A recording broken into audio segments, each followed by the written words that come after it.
Steve, first of all, how would you reflect on the January transfer window? I think all bar one position, which we all know as a striker, then we had a very successful transition of the window. I think to be fortunate enough to bring Dan Gore and Louis Sibley and Pele Ruddock is a huge plus for us, huge plus. And we tried on two striker fronts, one early in the window, one all the way through the window. One went off to Sunderland and one didn't move at all. So, we were disappointed in that aspect. But other than that, good window. Tell us about Pele Ruddock then. What do you like about him? Everything. Well, I didn't like him before the other day. I didn't like him when he played against my team. It's quite interesting. One or two of the staff were saying to me that I think I made the comment when we signed him that he was my number one target. And people said, well, what, an hour before the deadline? I spoke to Big Hartford at Luton on the 28th of December about Pele Ruddock. And I continued that dialogue. And in the early stages of that dialogue, it was unlikely, but never a no, as in him becoming available. And then obviously there's manager changes and personnel changes, and Luton had some really good players to their group as well. And the first time I really got sight of it could happen was about a week before we signed him. But it was actual deadline day I got the opportunity to speak to him. We were a long way down the road with another player, but the opportunity to come with Pele was too good not to go and try and deliver it. He's tenacious. He's got creativity.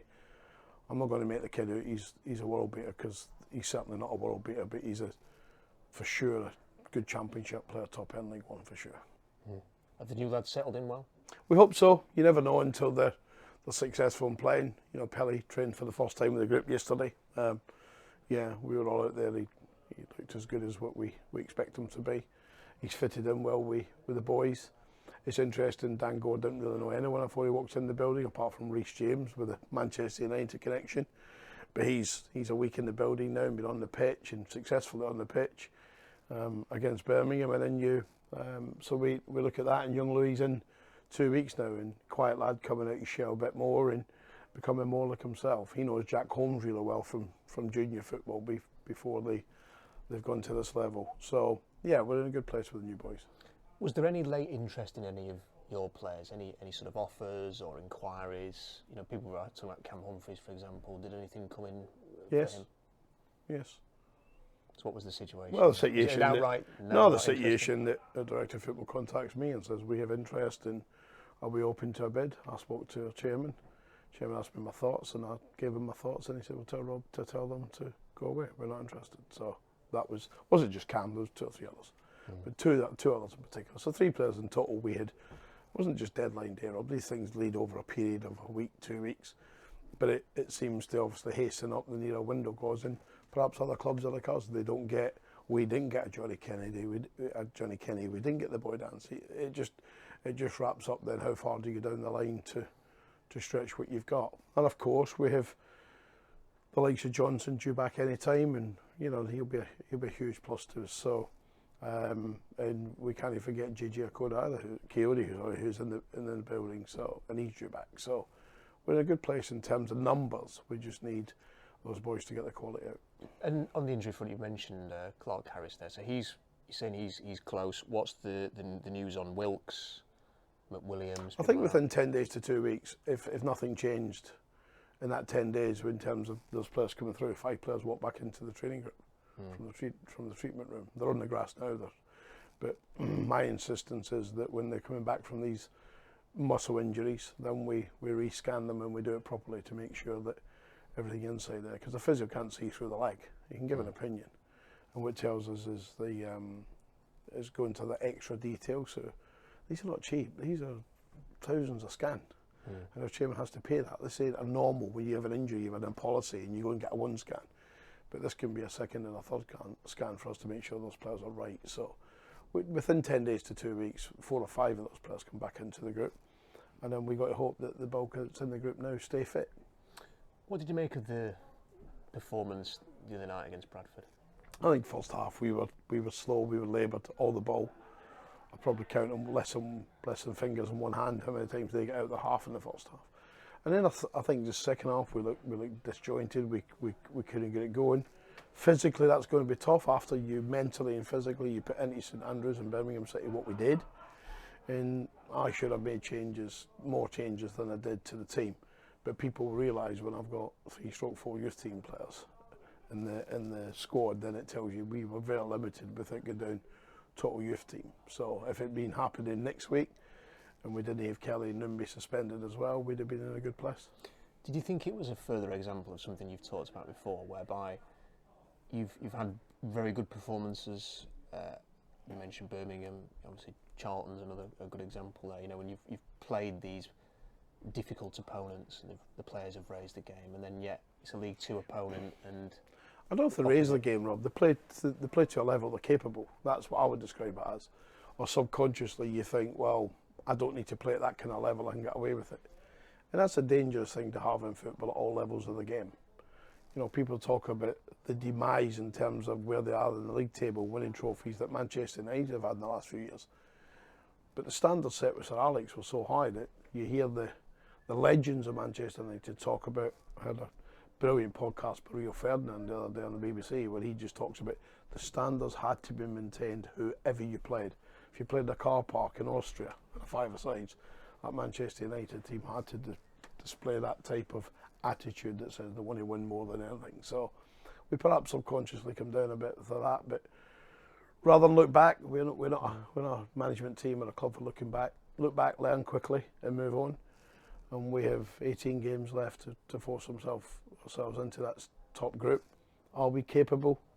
You're right to identify. You know, the likes of beating Huddersfield, or beating Reading, and beating Charlton, and beating Bolton, all comfortably, then tells you we're capable. I suppose the reason I'm asking is because you've got another opponent this weekend who have had a difficult season. How do you, I don't know, is there any way of avoiding any underestimation of Shrewsbury? Well, ultimately you can't live in the heads of players. But what we did demonstrate to the players yesterday is the result Shrewsbury have had in recent times. You know, they've beaten Birmingham, they've beaten Wrexham, they lost in the 97th minute, their goal at Charlton. They beat Mansfield last week with 10 men for 65, 70 minutes. They've been, if the form had been taken the last 2 months, somebody should work this out. I think they've been in the top three. So we know we're playing a really good side tomorrow. The other thing I was going to ask you about is, are the players who, you know, for example, were maybe given an opportunity against Bradford to go and put their arm up and say, Gaffer, I'm still here, pick me, give me more of an opportunity, that didn't take that opportunity, and did that disappoint you in any way? Well, it always disappoints you when you believe players don't take an opportunity, but I think also if you're a player, you want an opportunity to go into the team that's at its strongest. And where we at our strongest the other night, you can't be at our strongest when you've not got the players available to us that we didn't have. And one or two players playing with Knox because the option was a kid who's not ready for first team football. So I think if you're a player, you want to be getting into the team saying, this is the strongest team that the manager can put on the pitch. Then you should be judged on whether you can play in that and make a difference. And tomorrow will tell a lot. Are the players though? Because there was definitely one or two fans when I was leaving the ground who collared me and said, you know, this player could have offered a bit more today, or you know, they owe us a bit more than they're giving at the minute. Do you go along with that or not? I think all the players on the pitch the other night, second half, could have given more. All of them, no exceptions. Outside Cameron Dawson, all of them could have given more. And so that's something that we talked about internally when we brought the boys back in.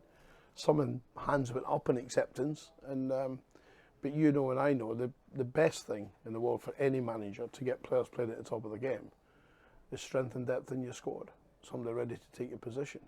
I looked at Liverpool last night and I look at the likes of certain players not being involved. I look at Andy Robertson back in, I look at the young right back in, I look at certain changes they can make, and then you've got absolute top machines sat on the bench watching.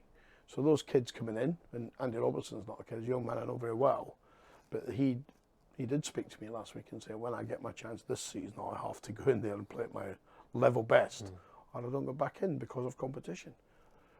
In 2 weeks' time, we should have that if we all stay fit.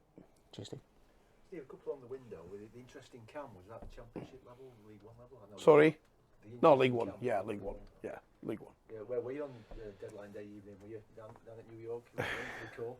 I was everywhere. I was at one point. I was heading towards an airport to go to Scotland, and then and obviously that got abandoned. But then obviously I'm trying to get the Pelly one over the line as well. So I was heavily involved in that right up until sort of 9:30, 10 o'clock, and then left it to the powers to be, to Paul Douglas and Rob to pull together.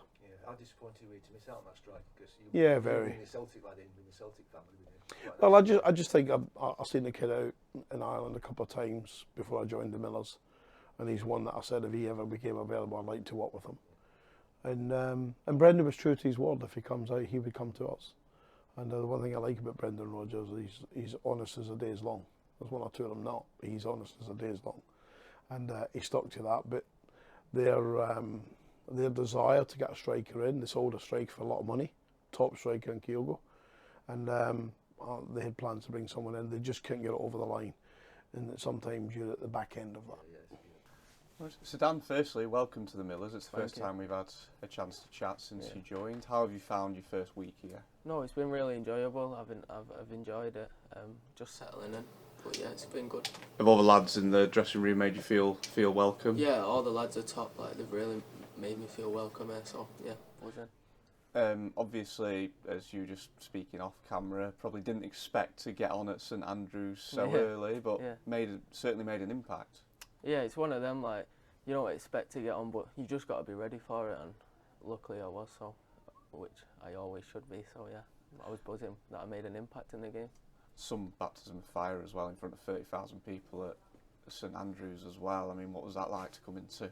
Yeah, the atmosphere was really good there, so it was a good atmosphere to come into, and we was unlucky with the result, but we bounced back again, don't we?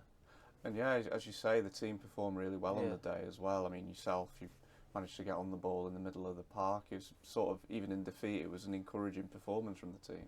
Yeah, definitely. I think like the work rate of the lads was like really good, which obviously helps, like, give you a chance of getting a good result in the game. Unfortunately, we came up short, but that's just how the game is, isn't it? So. And for you yourself, I mean, it's a second loan spell away from Old Trafford. Yeah. Last year it was cut a little bit short through injury at Port Vale. I mean, how disappointing was that to get you moving to the EFL and have it ended so abruptly? Yeah, so it was very frustrating because like the whole of last year was a bit of a frustrating year because I went to Port Vale, was just looking to get games, and I still enjoyed my time there. It was still good. I learnt a lot as well, but just the lack of game time through my injury was very frustrating. And then when I come back to Man United, I'd done my shoulder as well, so I've had a tough year, but good to bounce back now and hopefully get some game time. Yeah, and you're fully recovered, haven't you? You've been performing well in the in the age groups as well. So obviously this was a big move for you in terms of getting the right club. So what was it about Rotherham United that appealed to you in terms of the club that you wanted to continue this development? I just thought it was the right move. It's a big club. They've just come down from the Championship, so I thought I can make an impact there if I get good game time. So yeah, happy to be here. And obviously the fans who were at St Andrews will have seen a little glimpse of what you're about, but for the fans that maybe haven't seen you play, how would you sort of describe yourself as a player? What are your key strengths? I'd say I'm a technical player. I like to get on the ball, I'm comfortable on the ball, but also I do the other side quite good as well. I'm aggressive, I'm determined to win the ball back and I work hard as I can, so yeah.